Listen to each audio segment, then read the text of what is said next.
আমার প্রিয় সাথীরা, এত মূল্যবান আলোচনা হচ্ছিল যে আমার মনে হয়েছিল যে আমাকে এখানে না দিয়ে দর্শক সারিতে বসিয়ে রাখলেই বেশি ভালো হতো। আর আমার পরিচিতিটা এমনভাবে তুলে ধরেছেন, আমি একজন হোমিওপ্যাথির নগণ্য ছাত্র মাত্র। এখানে সম্মানিত জ্ঞানী গুণী চিকিৎসকরা রয়েছেন এবং তাদের মূল্যবান বক্তব্যের সামনে আমি এর চেয়ে ভালো কি উপহার দিতে পারবো আপনাদের আমি জানি না ঠিক। তো আপনাদেরকে ধন্যবাদ যে আমাকে খুব প্রাথমিক একটা বিষয় নিয়ে কথা বলতে বলা হয়েছে, তরুণ রোগের চিকিৎসায় সাফল্য লাভের কৌশল। এটা মনে আমি বলতে পারবো, কারণ এটা হোমিওপ্যাথিতে প্রথম সফলতার একটা প্রথম ধাপ এইখানেই মোকাবেলা করতে হয় আমাদের, তাই না? তো আলোচনার শুরুর আগে আমি আমার শ্রদ্ধেয় বড় ভাই জনাব ডাক্তার সারফুল আলমের সুযোগ্য সন্তান ডাক্তার নুরুল আলম সোহাগ, তাকে মঞ্চে দেখতে পেলে ভালো হতো। আমি তাকে মঞ্চে আসন গ্রহণ করার জন্য বিনীত অনুরোধ রাখছি। জনাব ডাক্তার নুরুল আলম সোহাগ, যার হাত ধরে যেই মহান ব্যক্তির হাত ধরে হোমিওপ্যাথির সংগ্রামী একজন সহযোদ্ধা হতে পেরেছিলাম, তিনি এই বাংলাদেশের উজ্জ্বল নক্ষত্র হোমিওপ্যাথির জগতের, যার নাম আপনারা সবাই জানেন। সারা বাংলাদেশের চিকিৎসা জগৎ তার কাছে আমরা ঋণী। সেই মহান চিকিৎসক জনাব ডাক্তার সারফুল আলম, তিনি আজকে শয্যাশায়ী। আমি আপনাদের কাছে তার জন্য দোয়া প্রার্থনা করছি, যেন তিনি সুস্থ হয়ে আবার আমাদের মাঝে ফিরে আসতে পারেন, হোমিওপ্যাথির কথা বলতে পারেন, আমরা তার মুখ থেকে হোমিওপ্যাথির কথা শুনতে পারি। তার সুযোগ্য সন্তান ডাক্তার নুরুল আলম সোহাগ তার বাবার সম্পর্কে, তার প্রিয় সংগঠন সম্পর্কে কিছু বলবে, সেই সময় আমি তাকে দিব। তো যেহেতু আপনারা অপেক্ষায় আছেন, আমি কি বলতে পারি, কি বলতে চাই, সেটা নিয়ে আমি আপনাদের সাথে কিছু মত বিনিময় করব। কিন্তু বক্তব্য দেওয়ার মতো মনে হয় কিছুই আমার কাছে নাই, যা কিছু মূল্যবান কথা ওনারা বলে ফেলেছেন। তবে আমি এখান থেকে শুরু করতে চাই যে জ্ঞান অর্জন আর জ্ঞানের সফল প্রয়োগ দুইটা কি এক জিনিস? আমরা তো বই বাসায় পড়লে জ্ঞান অর্জন হয়, তাই না? বাসায় বই পড়েও জ্ঞান অর্জন করা যায়, কিন্তু জ্ঞানের সফল প্রয়োগ করতে গেলে একজন মডেল সামনে থাকা দরকার, যিনি অর্জিত জ্ঞানের সফল প্রয়োগ করতে জানেন এবং সফল প্রয়োগ কিভাবে করেন তার কাছ থেকে মূলত শিখতে হবে। তো এখন আমরা যদি মনোযোগ সহকারে শুনি এবং উত্তমটা গ্রহণ করতে পারি, তাহলে আমরাও জ্ঞানী হয়ে যেতে পারি। আর আমি অনেক ভালো ভালো কথা বলতে পারি, অনেক জ্ঞানের কথা বলতে পারি, কিন্তু সেই জ্ঞান অনুযায়ী যদি আমি না চলি, তাহলে কিন্তু আমি জ্ঞানী হইলাম না, আমি জ্ঞানের বাহক হইলাম। তা আজকে আমরা যা শিখবো এখান থেকে, আমাদের অঙ্গীকার থাকতে হবে যে সেটা আমি আমার চিকিৎসা জীবনে প্রয়োগ করব। একমত আপনারা আমার সাথে? যা শিখবো সেটা যদি সত্য, সুন্দর, বিজ্ঞানসম্মত হয়, প্রমাণিত সত্য হয়, তাহলে সেটাকে আমরা কালকে যখন চেম্বারে বসবো, এখন থেকে অঙ্গীকার যে আমরা যা এখান থেকে শিখলাম এতক্ষণ পরে, সেটা আমরা কাজে লাগাবো। একমত? সবাই একমত? আচ্ছা, ধন্যবাদ সবাইকে। আমরা একমত হয়েছি যে আমরা যা শিখবো সেটাকে আমরা কাজে লাগাবো। এখন আমি আপনাদের বলবো কাজে লাগাবার কৌশলটা। কারণ জ্ঞান তো আমরা সবাই বই পড়ে পড়ে জ্ঞানী হয়ে গেছি, কিন্তু কাজে লাগাই না। আমরা ওই পাশ করেছি কিভাবে তা তো আমরা সবাই জানি। সেই কথাগুলো আমরা বললেও অসুবিধা নাই, আমরাই তো, তাই না?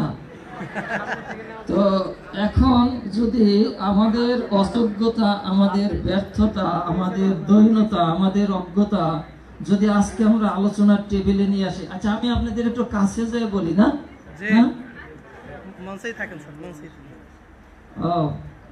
ভিডিওর চেয়ে তো আমার প্রিয় ভাই বোনরা অনেক দূরে, আমার একটু পর মনে হইতেছে মনে হয়। হ্যাঁ, কি বলেন আপনারা? আমাকে কাছে, ঠিক আছে? আমার মনে হয় আপনারা আমাকে একটু দূরে দূরে রাখতেছেন। ঠিক আছে, আপনারা আমার ভাই, আপনাদের অন্তরে আমার স্থান থাকলেই হলো। এখন আমি বলবো যে আমরা যে জ্ঞানের কথাগুলো আজকে বলেছি, শুনেছি, সেই জ্ঞানগুলিকে কিভাবে কাজে লাগাইতে হয়।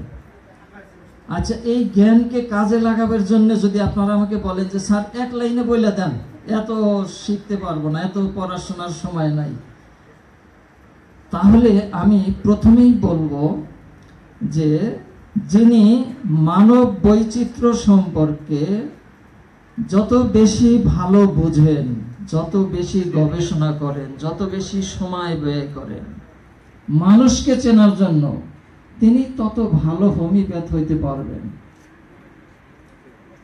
কেন? আমরা প্রতিটা মানুষই একটা ওষুধ হয়ে জন্ম নিছি। আমরা প্রতিটা মানুষই একটা ওষুধ।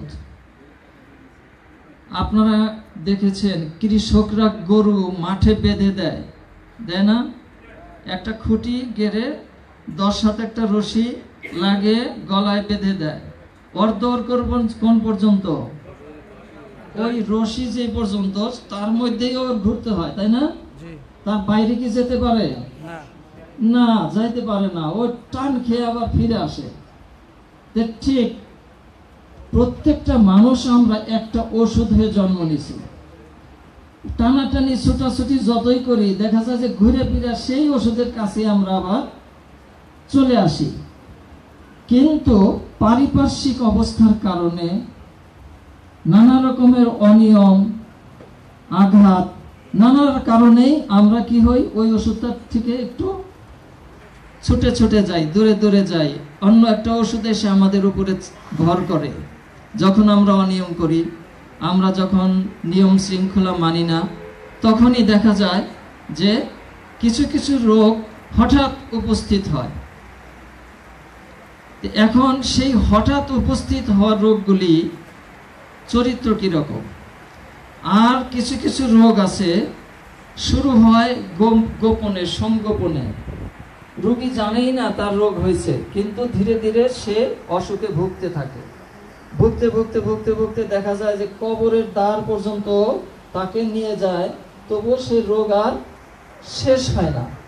তাহলে আমরা আজকে যেই বিষয় নিয়ে আলোচনা করব, তরুণ রোগের চিকিৎসায় সাফল্য লাভের কৌশল। চিররোগ কোনগুলি? যেগুলা জন্মই হয়েছি ওই রোগ নিয়ে, এটার নাম চিররোগ। জন্মের পর থেকে শুরু কবরের দ্বার পর্যন্ত, যতক্ষণ পর্যন্ত না সদৃশ নীতিতে সঠিক আরোগ্য তাকে দেওয়া হবে। আমাদের গুরু বলেছেন যে চিররোগের চিকিৎসায় একমাত্র হোমিওপ্যাথি আরোগ্য দিতে পারে, তাছাড়া পৃথিবীর কোনো চিকিৎসায় এই চিররোগ আরোগ্য হয় না। তাহলে চিররোগ বেঁচে থাকবে, হোমিওপ্যাথি বেঁচে থাকবে চিররোগের আরোগ্যের জন্যেই। পৃথিবীর কোনো শক্তি নাই যে হোমিওপ্যাথিকে নিশ্চিহ্ন করে, ধ্বংস করে। আমার পূর্ববর্তী বক্তাগণ বলেছেন যে হোমিওপ্যাথিকে ধ্বংস করার জন্য অনেক পায়তারা হয়েছে, কিন্তু মনে রাখতে হবে, ফুল যদি একবার বিকশিত হয় সেই ফুল কিন্তু আর কখনো করিতে ফিরে যায় কি? নিয়ম আছে কি? নাই। হোমিওপ্যাথি এমনই একটা বিজ্ঞান যে এটা এখন যেইখানে এসে পৌঁছেছে সেখানে মানুষ জানে যে সব প্যাথি যখন ফেল করে তখন কার কাছে যায়? হোমিওপ্যাথির কাছে যায়। আমি বড় দুর্ভাগ্যবান চিকিৎসক, আমার কাছে কোনো জটিল রোগী প্রথমে আসে না। সব যখন শেষ তখন জি মাওলা স্যার একটু দেখাইয়া মরুক গা, ওই তার ওষুধ খেয়ে মরুক, মানে ভালো হয় না কোনো রোগী আসে না। তারপরেও যে সমস্ত রোগীগুলি ভালো হয় তার মধ্যে জি মাওলা বেঁচে আছে, তার মধ্যে হোমিওপ্যাথি বেঁচে আছে, তার মধ্যে আমার গুরুর সম্মান আমি অক্ষুণ্ণ রাখতে পেরেছি, আমি আমার গুরুর গৌরব মর্যাদা বৃদ্ধি করতে পেরেছি। কিসের মাধ্যমে? এই চিররোগীর চিকিৎসায় যখন সমস্ত চিকিৎসা ফেল করে, তখন যখন একজন হোমিওপ্যাথি সেই রোগীকে ভালো করে, তখন হোমিওপ্যাথের সেই ডাক্তারের যেমন সুনাম হয়, তেমন পাশাপাশি সকল হোমিও সমাজেরই সেই সুনামটা হয়। সকল হোমিওপ্যাথির গৌরব বৃদ্ধি পায়, হোমিওপ্যাথির যিনি স্রষ্টা তারও গৌরব বৃদ্ধি পায়। ঠিক কথাটা ঠিক? কিন্তু আমাদের কিন্তু বদনামও আছে অনেক। বদনাম কি? একটু আগে আমার পূর্ববর্তী বক্তা বলেছিলেন যে হোমিওপ্যাথি তো ভালোই, কিন্তু এটার একটা সমস্যা হলো ধীরে ধীরে রোগ সারে। কথাটা ঠিক না ভুল? আমি জানি না আমাকে কতটা সময় দেওয়া হবে, আমি প্রমাণ করে দেব এই মঞ্চে হোমিওপ্যাথি সবচেয়ে দ্রুত আরোগ্য হয়, হোমিওপ্যাথি সবচেয়ে নির্মল আরোগ্য হয়। হোমিওপ্যাথি ক্ষুদ্র একটি অনুবটিকা, যার মধ্যে কোনো ওষুধই নাই। কি আছে? চিনির বড়ি। ওষুধ দেখা যায় না, ওষুধ দেখা যায় না। একটা অদৃশ্য শক্তি দিয়ে রোগ আরোগ্য করা হয়, এটা একমাত্র হোমিওপ্যাথিরাই পারে। পৃথিবীর সকল চিকিৎসকরাই, আমার পূর্ববর্তী অনেক মূল্যবান আলোচনা আসছে যে হোমিওপ্যাথিতে ওষুধ নিয়ে অনেক কথা আসছে। হোমিওপ্যাথিতে আমার একজন শ্রদ্ধাভাজন একজন বক্তা বলেছেন যে হোমিওপ্যাথিতে ওষুধ নাই, কি আছে? শক্তি। আমরা রোগ নিয়ে কথা আসছে, রোগ দেখা যায়। আপনারা কেউ ক্যান্সার দেখেছেন? জ্বর দেখেছেন? আপনারা ডায়রিয়া দেখেছেন? এগুলি দেখা যায় না। দেখা যায় কি? রোগের ফলটা দেখা যায়। রোগ হইলে পাতলা পায়খানা হয়, বমি করে, শরীর থেকে রস বের হয়ে যায়, এটার নাম কি?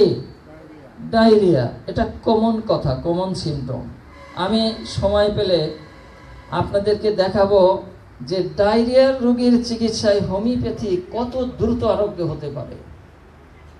আমাদের একটা শিক্ষা মনে রাখতে হবে যে যেই রোগ যত দ্রুত মানুষকে বিছানাগত করে ফেলে, যত দ্রুত বেশি কষ্ট দেয়, ঠিক ওই গতিতেই সেই রোগগুলি বিদায় হয়, যদি নির্বাচন সঠিক হয়, মাত্রা যদি সঠিক হয়।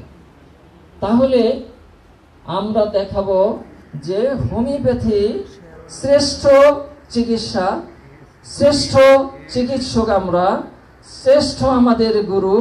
এবং 200 বছর পরে না, আমরা যদি তরুণ ডাক্তার, সফল ডাক্তার হই, খুব অল্প দিনের মধ্যেই সমস্ত ব্যাধির বিদায় ঘন্টা বেজে উঠবে। আমরা যদি তরুণ রোগের ডাক্তার হতে পারি, টেবিলের সামনে বসিয়ে রোগীকে জিহ্বায় ওষুধ দেওয়ার কিছুক্ষণের মধ্যেই রোগী বলবে, হ্যাঁ স্যার আমার তো ভালো লাগতেছে, আমার তো এখানে ব্যথা ছিল, এখন তো ব্যথা খুঁজে পাই না, বলতে বাধ্য হবে। কখন?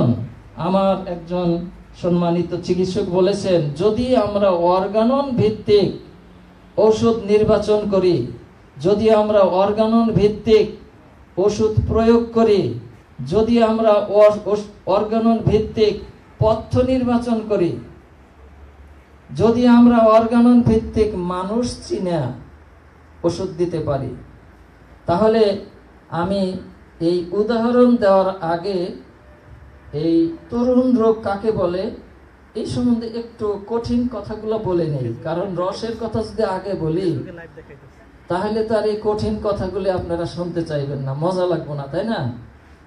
তো ওই তাত্ত্বিক কথাগুলো আমি একটু বলে নেই। আমাকে বলা হয়েছে তরুণ রোগের চিকিৎসায় সাফল্য লাভের কৌশল। এই কৌশলটা একটু পরে বলি উদাহরণের মাধ্যমে।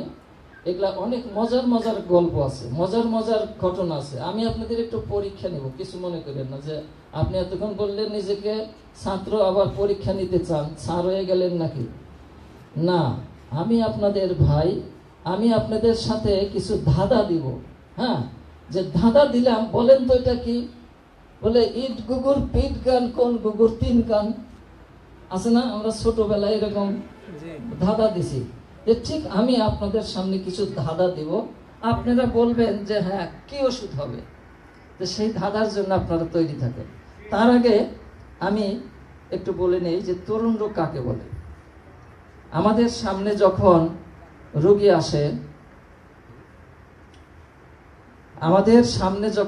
আসে, আমরা প্রথমেই কি করি? রোগী যখন আসে, প্রথমে আমরা গভীর মনোযোগের সাথে লক্ষ্য করি যে রোগটা নিয়ে আসছে সেই রোগের প্রকৃতিটা কি রকম, কবে থেকে রোগটা হইল, সেটা তরুণ না চিররোগ, ক্রনিক রোগ। প্রথমে এটাই তো ভাগ করব, তাই না? আমাদের গুরু সর্বপ্রথম চিকিৎসা জগতে রোগকে শ্রেণী বিভাগ তিনিই প্রথম করেছেন। তার আগে কেউ রোগ নিয়ে শ্রেণী বিভাগ করে নাই কেউ। তারা রোগ সম্পর্কে অনুমান, কল্পনা, কেউ বলছে ভূতের আসর, কেউ বলছে দৈত্য দানব, কেউ বলছে এটা একটা অশরীর, মানে কাল্পনিক সব অনুমান। হ্যাঁ, যে এর দেবতা এর উপরে নারাজ হয়েছে, অতএব তাকে দ্বীপে ফেলে দেওয়া হোক। হয়েছে না এরকম? আপনারা ইতিহাস ঘাটেন, পিছনের দিকে তাকান। যে হয়েছে রোগ, তাকে ওই মন্দিরের পুরোহিত বলছে যে দেবতা এর উপরে নারাজ হয়ে গেছে, অতএব তাকে ই করা হোক, এই দ্বীপে নিয়ে ফেলে দেওয়া হোক। হয়েছে না এরকম চিকিৎসা? রোগ সম্পর্কে এরকম একটা অনুমান, একটা কল্পনা ছিল। সেই সময় আমাদের গুরু বললেন যে না, রোগ হয় কি কি কারণে, রোগেরও আবার শ্রেণী বিভাগ করলেন। রোগ হওয়ার জন্য উনি কি কি কারণ বললেন? উত্তেজক কারণ, পরিপোষক কারণ, মায়াজমেটিক কারণ, ওষুধের অপপ্রয়োগজনিত কারণ। এই 4টা কারণে রোগ হয়। আর কত প্রকারের রোগ হয়? প্রধানত 2 প্রকারের রোগ হয়। একটা হলো তরুণ রোগ, আর একটা হলো চিররোগ। তো এখন আমার সামনে যে রোগীটা আসলো, সেটা তরুণ না চির, এটা যদি আমি না চিনতে পারি, না বুঝতে পারি, তাইলে আমি শত্রুকে মোকাবেলা করব, শত্রুর শক্তি সম্পর্কে যদি আমি না জানি, তাহলে সেই শত্রুকে মোকাবেলা করা সম্ভব কি? আমি যদি জানি যে না এটা গোখরো সাপ, এটারে হাত দিলে আমাকে সবল দিবে, সবল দিলে আমি শেষ। আর যদি বুঝি যে না এটা ওই কি সাপ জানি, বিষ ছাড়া ধরা সাপ, হ্যাঁ, ওরে ধরলেও কামড় দিলেও আমি মরবো না, তাই না? তাহলে আমি ওর গলা চিপা ধরে একবারে এক আছাড়ে শেষ। কিন্তু যদি আমি বুঝি যে না ওটা গোখরো সাপ, ওটা সবল দিলেই আমি শেষ, তাহলে আমার প্রস্তুতিটা থাকবে কি? আমার প্রস্তুতি থাকবে ওকে মারার জন্য একটা লাঠি ব্যবহার করতে হবে, তাই না? শক্ত হাতে ওকে দমন করতে হবে। ঠিক আমাদের সামনে যখন রোগী আসবে, তখন প্রথমেই চিহ্নিত করতে হবে যে এটা কি তরুণ রোগী, ওর আয়ু কম, পুঁটি মাছের সমান যান, নাকি ওর আয়ু কই মাছের মতো যান, যে শালা এই পাতিলে দিলেও লাফাইতে থাকে, হ্যাঁ, ও সহজে মরবে না। তো এখন এই যে সামনের রোগী আসলে আমি কেমন করে বুঝবো যে এটা তরুণ আর এটা চিররোগ? কেউ বলতে পারবেন? আমাকে একটু সাহায্য করবেন। তরুণ রোগ কাকে বলে? তরুণ রোগের সম্পর্কে আমাদের গুরু বলেছেন যে তরুণ রোগগুলির চরিত্র কেমন, যার ভোগকালটা অল্প সময়ের মধ্যেই হয় রোগীকে মেরে ফেলে, নইলে নিজেই মরে যায়। আর এই তরুণ রোগগুলি সাময়িক উচ্ছ্বাস, বিশেষত ছোড়ার সাময়িক উচ্ছ্বাস। ছোড়া কেন বললেন? ছোড়া কেন এত সাময়িক উচ্ছ্বাস দেখায়? আমরা জানি ছোড়া, সুপ্ত ছোড়া আর বিকশিত ছোড়া, দুই রকম ছোড়া। একটা লোক যখন চর্মরোগ নিয়ে আসলো, 20 বছর ধরে চর্মরোগে ভোগে, এটাও ছোড়া। আবার একজনে টেবিলে খাইতে বসছে, আমরা এই যে আমার ভাই বিয়ের দাওয়াত দিল, দেখা গেল আমরা বিয়ের টেবিলে যে বসছি 4-5 জন, একজনে মানে এমন ভাবে খাইতেছে জানি আর কেউ জানি দেখতে না পায়, তাড়াতাড়ি খাইতেছে, মানে অনেক বেশি খাইতে হবে।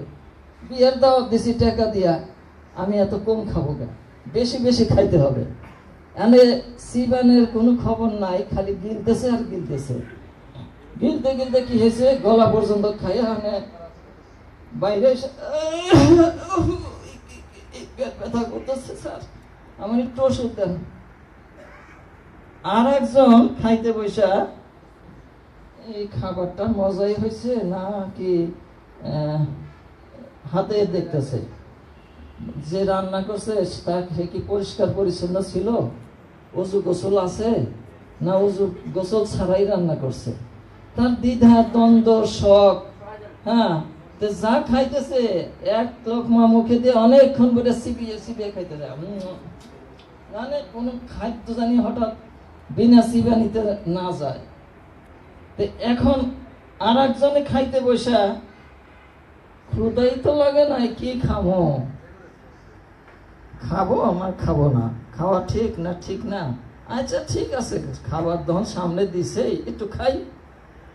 আচ্ছা বলেন, এই যে 3টা লোক একই টেবিলে বসছে, কে কোন মায়াজম? যে লোকটা গোগ্রাসে খাইতে খাইতে গলা পর্যন্ত করলো, সে কোন মায়াজমের? আপনারা বলেন, অডিয়েন্স থেকে বলেন, কোন মায়াজম? ছোড়া। Thank you very much.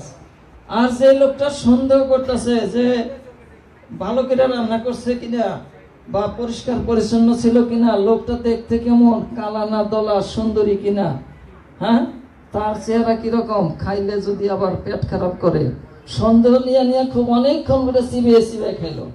কোন miasm? Thank you very much. এটা আসলে আপনারা সাভারের ডাক্তাররা অনেক ভালো ডাক্তার।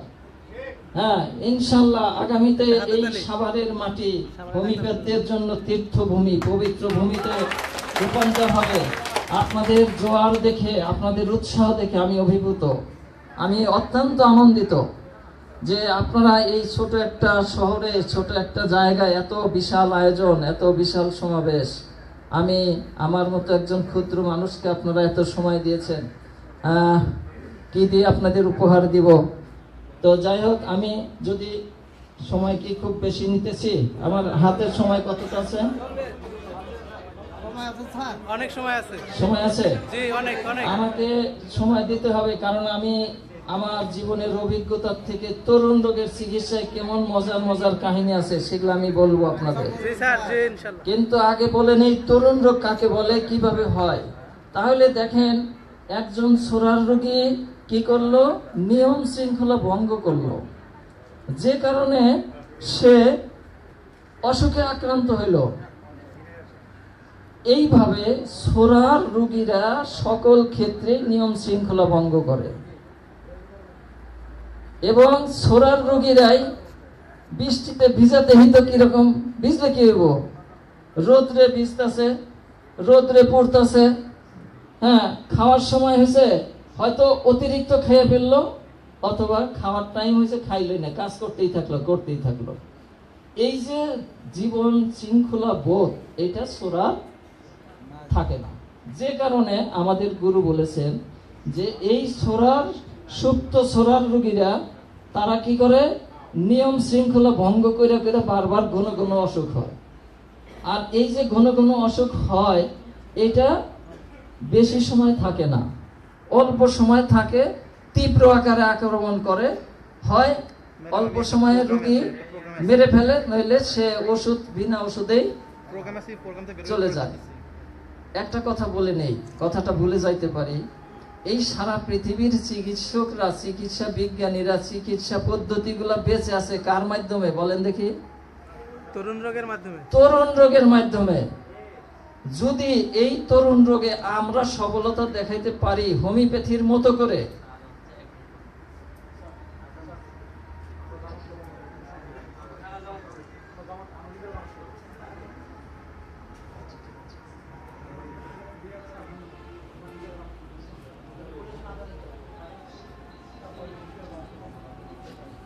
পানি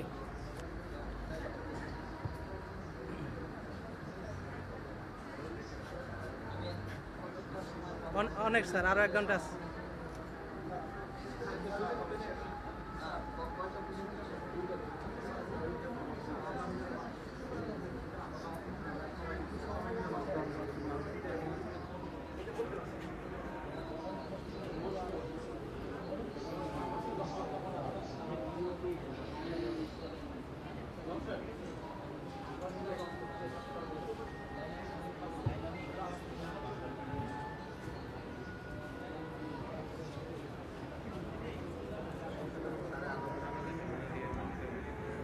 এখন আজানের বিরতি হচ্ছে।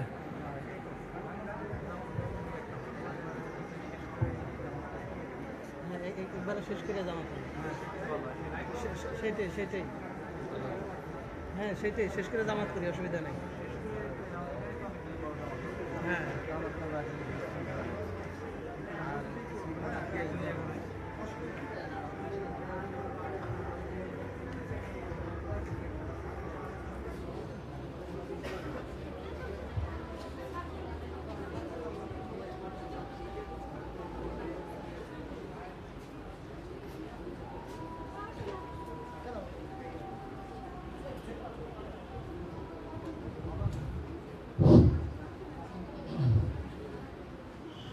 একটা বিশেষ ঘোষণা। আমরা অনুষ্ঠান একটানা চালিয়ে যাব 2টা পর্যন্ত। 2টার পরে আমরা সবাই একসাথে জামাত করব, পাশেই মসজিদ আছে। তো এই জন্য নামাজের জন্য যথাসময়ে বিরতি দেওয়া যাচ্ছে না বলে দুঃখিত। তো আমরা বক্তব্য একটানা 2টা পর্যন্ত চালিয়ে যাব, এবং 2টার পরে খাবার এবং নামাজের বিরতি এবং অনুষ্ঠানের সমাপ্তি ঘোষণা করা হবে।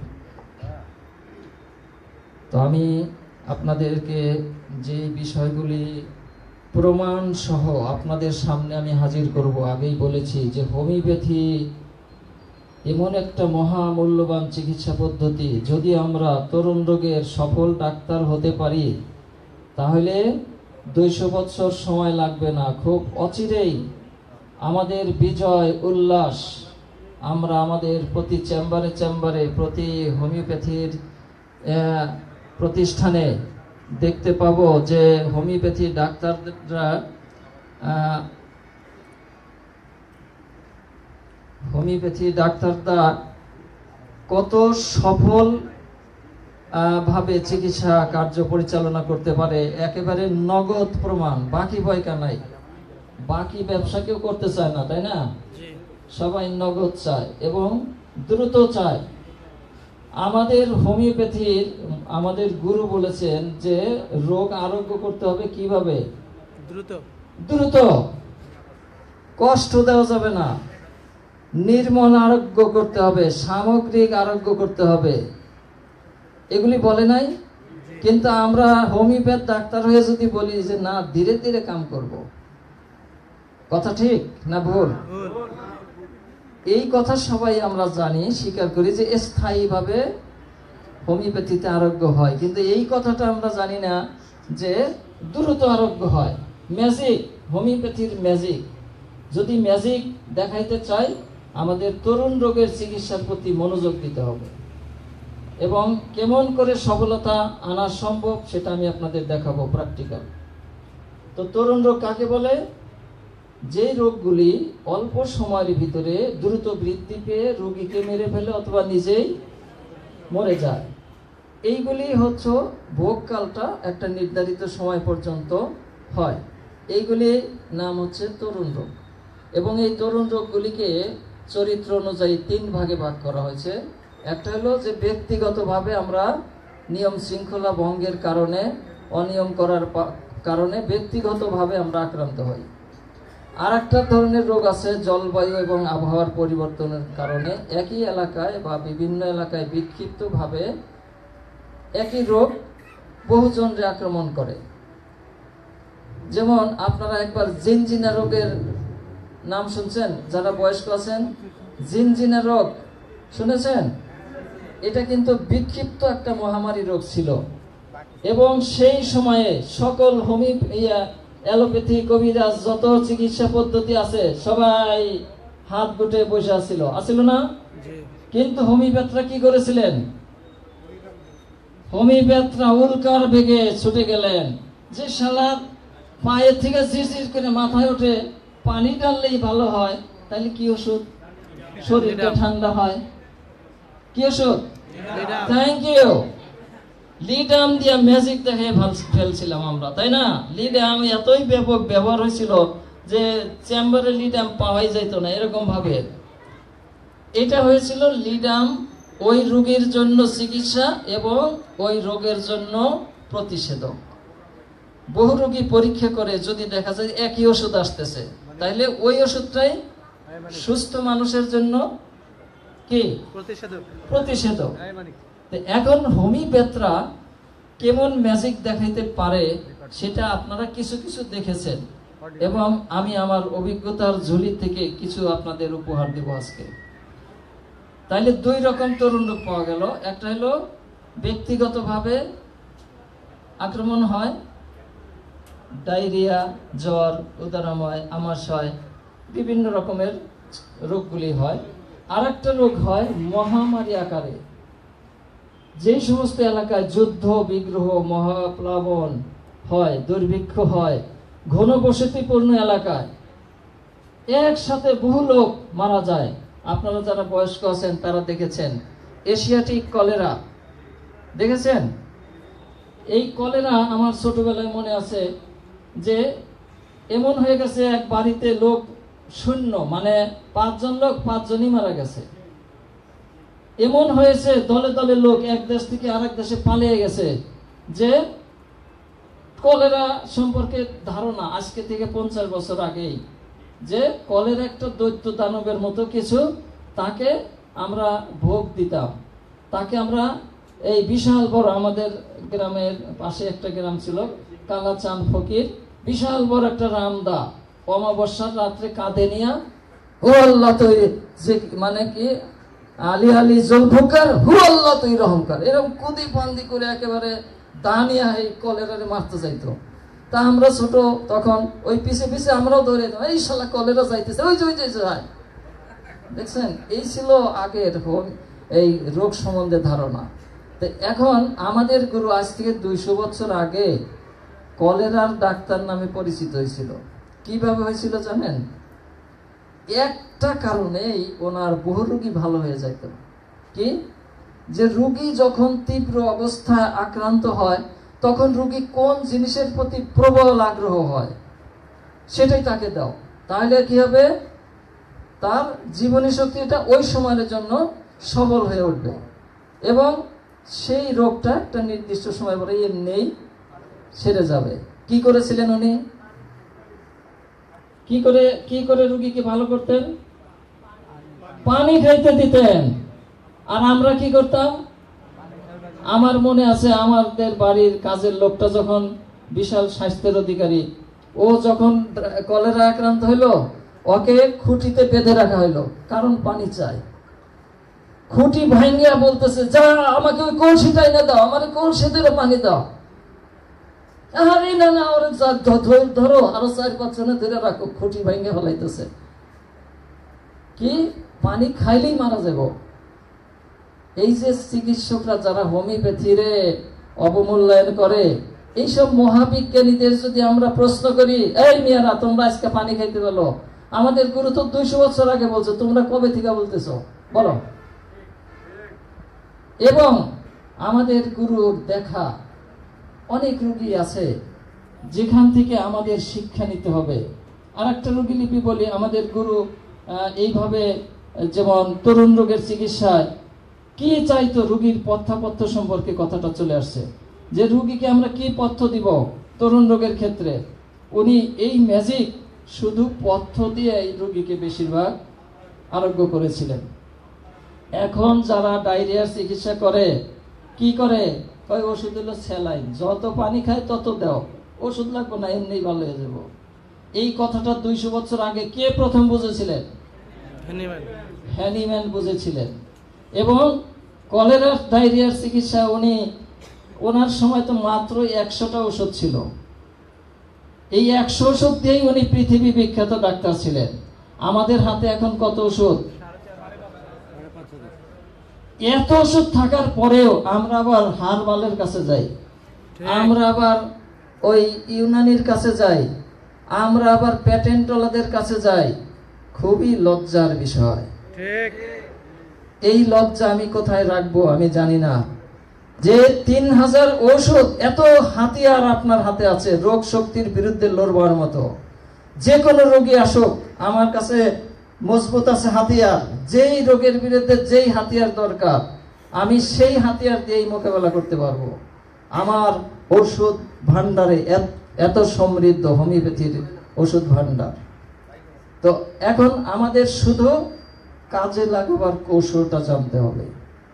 ওষুধ আমার মাথায় থাকতে হবে। যদি মাথায় থাকে, রোগী আসার সাথে সাথে আমার মনে হবে যে এটা তো অমুক ওষুধ।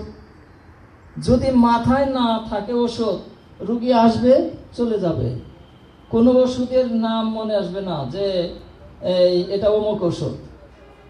আমি একটু পরেই উদাহরণের মাধ্যমে বলে দিব যে কেমন করে আমরা তরুণ রোগীর চিকিৎসা করব এবং কেমন করে সফলতা আসে। তো এখন আমি 3 ধরনের তরুণ রোগের কথা বললাম। একটা হলো ব্যক্তিগতভাবে আমরা আক্রান্ত হই, আর একটা হলো বিক্ষিপ্তভাবে আক্রান্ত হয়, আর একটা হলো মহামারী আকারে বিশাল জনপদ, লোক দলে দলে মারা যায়। তো সেইখানে হোমিওপ্যাথরা কিছুই করতে পারবে না, কিছুই করতে পারে না, এই অপবাদ আমাদের ঘুচাতে হবে। সকল প্রকার রোগেই হোমিওপ্যাথি শ্রেষ্ঠ, এটা আমাদের প্রমাণ করতে হবে এবং এই প্রমাণের যোগ্যতা আজকে এই মঞ্চে থেকে অর্জন করতে হবে। বাসায় গিয়া শিখবো। মওলা খুব ভালো ভালো কথা কইলো, হাসাইলো, নাচাইলো, কাঁদাইলো, মওলা ভালোই বক্তা। না, এটার জন্য মওলা নয়। মওলা চায় আগামী দিন এই সাভারের মাটিতে একটা ওষুধ, ক্ষুদ্র মাত্রার ওষুধ দিয়ে ঘরে বসাইয়া রোগীকে ভালো করতে পারে সব ডাক্তাররা, এবং হোমিওপ্যাথির চেম্বারে রোগী ভর্তি, লাইন ধরে রোগী আসে, এবং হোমিওপ্যাথির বিজয়, হোমিওপ্যাথদের বিজয়, হ্যানিম্যানের বিজয়, এই বিজয় দেখার অপেক্ষায় আমরা সবাই রইলাম। এবং এই বিজয় ছিনিয়ে আনার জন্য আমাদের কতগুলি নির্দিষ্ট নিয়মে আমাদের আগাইতে হবে। যার যেমন খুশি তেমন করলাম, যার যেমন খুশি তেমন ওষুধ দিলাম, যার যেভাবে ইচ্ছা সেইভাবেই পড়াশোনা করলাম। অন্য আমাদের গুরু সফলতার জন্য কিছু মাপকাঠি দিয়ে দিছেন, যে এই মাপকাঠিতে তোমাকে চিকিৎসা কার্য পরিচালনা করতে হবে। সেই মাপকাঠিটা কি? তোমাকে ওষুধ যত সমস্যায় আসুক কয়টা দিতে হবে একসাথে? একটা। ওষুধের মাত্রাটা কিভাবে দিতে হবে? সূক্ষ্ম, ক্ষুদ্রতম মাত্রা। ওষুধটা কি মাদার দেব নাকি শক্তিকৃত দিব? শক্তিকৃত দিতে হবে। ওষুধটা যে জীব, ভিত্তিটা কি হবে? আয়সা বলল, স্যার আমার পেট ব্যথা করে, কি কি ওষুধ? লক্ষণ ভিত্তিক দিতে হবে। পেট ব্যথার কোনো ওষুধ দিবেন না? না। বলেন কি? তাইলে আর কি ডাক্তার হইলেন? কিন্তু আমরা তো এই অপকর্মটাই করি, তাই না? স্বীকার করবো না এখানে। আমরা যদি করে থাকি কেউ, আমি আগেই বলেছি, আমরাই আমাদের গালিগালাজ করি, আমরা নিজেরা। কিন্তু বাইরের মানুষ আমাদের গালি দিক, এইটা আমরা কিন্তু চাই না। ঠিক? আমরা যদি একজন ভালো চিকিৎসক হই, আমাদের সবার সুনাম, অমুক ভাই এই রোগী ভালো করেছে, উনি আমার ভাই, উনি একজন হোমিওপ্যাথ। আর একজন যখন অপকর্ম করে, যখন রোগীর সাথে প্রতারণা করে, তখন ওই অপবাদটা কার যায়? গোটা হোমিওপ্যাথি সমাজে। এই অপবাদ আমার গুরুরও হয়। যেই মহামানব, যেই মানবতাবাদী চিকিৎসক নিজের জীবনের সমস্ত সুখ স্বাচ্ছন্দ্য বিসর্জন দিয়ে, আরামায়েশ বিসর্জন দিয়ে হোমিওপ্যাথির জন্য জীবনের সবটুকু ত্যাগ করলেন, সেই মানুষটাকে আমি অসম্মান করি বা আমার কাজ দ্বারা সে অসম্মানিত হোক, এইটা কি আমাদের চাওয়া উচিত? কখনোই চাওয়া উচিত নয়। আমরা যদি গুরুকে সম্মান না করি, তাহলে আমাকে কি কেউ সম্মান করবে? আমি যদি আমার গুরুকে সম্মান করি, আমি যদি আমার পেথিকে সম্মান করি, আমি যদি মনে করি আমি স্রষ্টার সেবক, অতএব আমি একজন সম্মানিত ব্যক্তি। আমার কাজ, আমার চিন্তা, আমার ভাবনা সবকিছুই হবে একজন সম্মানী ব্যক্তির মতো। আমি একজন চিকিৎসক, আমি একজন চিকিৎসা বিজ্ঞানী, আমার এই চিকিৎসাকে বিজ্ঞানের ধাঁচে, আমি একজন বিজ্ঞান সাধক, অতএব বিজ্ঞান চর্চা যেভাবে করতে হয় আমি সেইভাবে আমার চিকিৎসা করব। আর যদি মনে করি যে পয়সা রোজগারের মাধ্যম, পয়সা দুইভাবে রোজগার করা যায়, সম্মান নিয়া, সম্মানের সাথে, আর একটা হলো কি শুধু পয়সা উপার্জন। আমরা কোনটা চাই? সম্মানের সাথে। সম্মানের সাথে মাথা উঁচু করে, সম্মানের সাথে বেঁচে থেকে অর্থ উপার্জন চাই। এখন সেই কাজটা যদি আমরা করতে চাই, তাহলে প্রথম কাজ কি? আমাদেরকে জ্ঞান অর্জনে কোনো রকম অলসতা চলবে না। আমরা জ্ঞান অর্জন কিভাবে করব? সেই জ্ঞান অর্জনের জন্য আমাদের সাভারে অনুশীলন ক্লাস চলে না? প্রতি কি বারে? শুক্রবারে। আপনারা যদি মনে করেন যে আজকে তো আসলামই, আবার ওই ক্লাসে যাওয়ার দরকার কি, তাহলে কিন্তু ভুল হয়ে যাবে। চিকিৎসা বিজ্ঞানের মতো একটা সুকঠিন বিষয়ে সফলতা অর্জন করার জন্য এরকম একটা দুইটা সেমিনার আমাকে বলতে দিয়েছেন। আমাকে যদি 1 ঘন্টা 2 ঘন্টা সময় দেন, কতটুকু আমি বলবো, আর আপনারাই বা কতটুকু নিতে পারবেন? এই অভ্যাস, জ্ঞান অর্জনের অভ্যাস আমাদেরকে অব্যাহত রাখতে হবে। আমাদের গুরুজনরা রয়েছেন এখানে, তাদের কথা শ্রদ্ধার সাথে শুনতে হবে, মেনে চলতে হবে। যদি আমরা মেনে না চলি, শুধু জ্ঞানের বাহাদুরি করলাম, ভালো ভালো কথা বললাম আর ভালো ভালো কথা শুনলাম, কোনো লাভ নাই। আমি আজকে অঙ্গীকার করলাম, হ্যানিম্যানের এই পবিত্র মাসে, আমাদের এই এপ্রিল, আমাদের গর্ব, আমাদের অহংকার, এই এপ্রিলে এই মঞ্চে বসে এই স্টেজে বসে আমরা সবাই অঙ্গীকার করেছি একটা ওষুধ দিয়ে আমরা চিকিৎসা করব। ঠিক? লক্ষণ ভিত্তিক ওষুধ নির্বাচন করব, রোগ ভিত্তিক নয়। মানুষ ভিত্তিক ওষুধ নির্বাচন করব। আমি আগেই বলেছি, মানব বৈচিত্র্য যদি আমাদের জানা থাকে, যদি মানুষটাকে আমরা ভালো করে চিনতে পারি, তাহলেই একমাত্র সঠিক ওষুধে আমরা পৌঁছাইতে পারবো। যেমন ধরেন, আমার ভাই আশরাফ সাহেব একটা চমৎকার কথা বলেছেন যে কোনো কোনো ক্ষেত্রে রোগীলিপি করা যাবে না, যাও দেখো ওষুধ দিয়ে চুপচাপ চলে আসো। এটা একটা চমৎকার একটা রোগীলিপি উনি বলেছেন, আমিও কিছু কিছু বলবো। তে এখন সাধারণ নিয়ম হলো যে রোগী যখন আসে, আমরা সফল ডাক্তার যদি হতে চাই, প্রথম কাজটা কি করতে হবে? প্রথম কাজটাই হলো লিখতে হবে। কি লিখতে হবে? রোগীর নাম, ঠিকানা, বয়স, যে কষ্টটা নিয়ে আসছে, প্রথমে সেই কষ্টটা লিখতে হবে। তারপরে আর কি কষ্ট, আর কি কষ্ট, আর কি কষ্ট। যখন রোগীর বলা শেষ হবে, তখন ওই যে প্রথম যে কষ্টটা বলেছিল, কি কারণে আপনার এই কষ্টটা, কোথায়, দেখি দেখি কোথায় কষ্টটা, কি কারণে কষ্ট, কি কষ্ট, কোথায় কষ্ট, বাড়ে কমে কিসে। এই কষ্টের সাথে রোগীর মানসিক অবস্থার পরিবর্তন কি হয়, বাস শেষ, তরুণ রোগের ডাক্তার আপনি হয়ে গেছেন। এই কয়টা কথা যদি রোগীর কাছ থেকে সংগ্রহ করে এই অংশটুকু কোনো ওষুধের সাথে মিলানো যায়, তরুণ রোগের সফল ডাক্তার আপনি হবেন।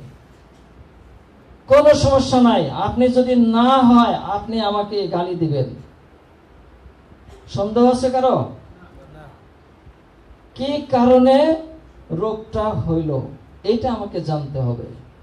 তারপরে কোথায় হইল সেটা জানতে হবে, কিসের হ্রাস বৃদ্ধি হইল সেটা জানতে হবে, এবং এই রোগের সাথে তার মানসিক সর্বদৈহিক অবস্থাটা যোগ করতে হবে। তাহলে আপনার তরুণ রোগের ডাক্তার হয়ে গেছে। কিন্তু এই কাজটা আমি যত সহজে বললাম, তত সহজে কিন্তু হবে না। কেন হবে না? যদি ম্যাটেরিয়া মেডিকা আমার মাথায় থাকে, রোগী আসলেই সাথে সাথে আমার মনে হবে এটা তো এই ওষুধ। যেমন একটা ঘটনা বলি, আমার আশরাফ ভাইয়ের রোগীর লিপির মতো। একবার আমাকে ডাকা হয়েছে, কয় যে এই আমার এসে বলতেছে, দেন যে বাচ্চা ওই না ওষুধ দেন। বলে ভাই একটু শুনতে হবে তো। কয় কি শুনবেন আমার? ওই যে বাচ্চা ডেলিভারি হয় তাড়াতাড়ি সহজে, এই ওষুধ দেন। তার মানে ভাই এই ওষুধ তো দিতে হইলে একটু রোগী সম্পর্কে জানতে হবে। আবার কি জানবেন, একটু ভেজালে ভালাইলেন। তাহলে চলেন যাই, একটু যাই